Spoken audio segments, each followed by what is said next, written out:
हमारे पूज्य सदगुरुदेव श्री पहाड़ी बाबा महाराज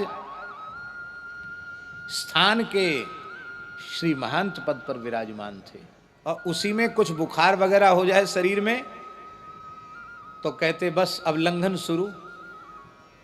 कहते बुखार आ जाए तो आहार त्याग देना चाहिए, गर्म जल पीना चाहिए। स्थान में रहने वाले साधु डर के मारे बुखार आ जाए तो बताते नहीं थे कि हमको बुखार आ गया। क्यों?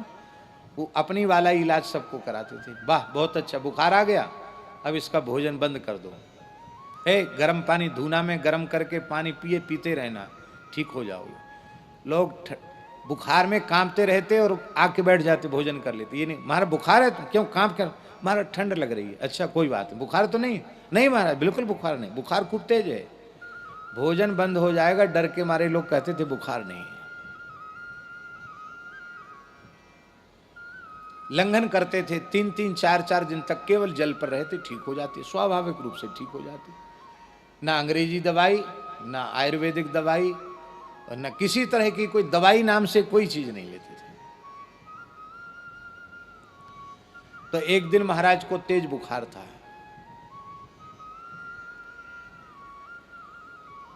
दिन में फलाहार नहीं किया।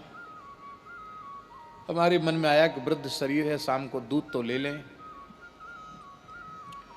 तो मंदिर से भोग लगाकर हमने महाराज जी को दूध भोग प्रसाद दिया। तो महाराज जी उठ के बैठे और उन्होंने अपने दोनों हाथ से गिलास का स्पर्श करके हाथ जोड़े। तुम पी जाओ। हमने कहा महाराज जी आपने कुछ नहीं लिया, थोड़ा तो ले लीजिए। नहीं तुम पी जाओ, बकबक मत करो, पी जाओ। फिर हम खड़े रहे। फिर थोड़ी देर बाद मैंने डरते डरते फिर कहा महाराज जी आपने दिन भर कुछ नहीं लिया है, थोड़ा सा ले लें।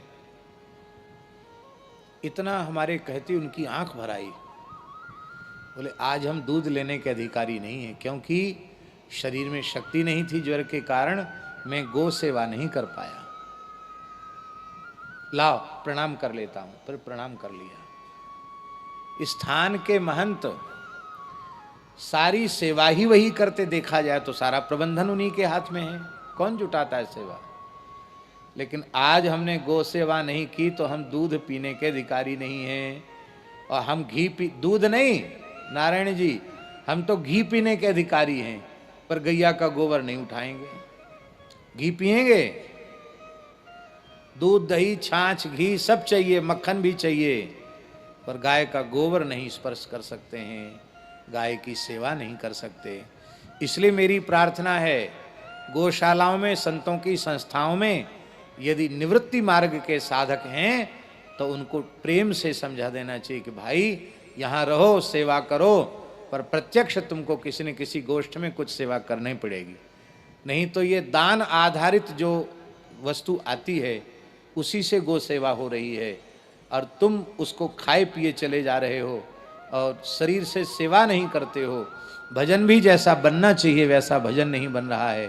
तो इस सात्विक पदार्थ को खाने से भी मन में विकृति आएगी, क्योंकि सेवा करके हमने उसको पचाया नहीं। इसलिए करऊ च तत्कर्म करऊ मनश्च, हाथ से सेवा करना, भगवदीय कर्म करना, इसमें हाथ की सफलता है। तत्कर्म माने भगवान का कर्म।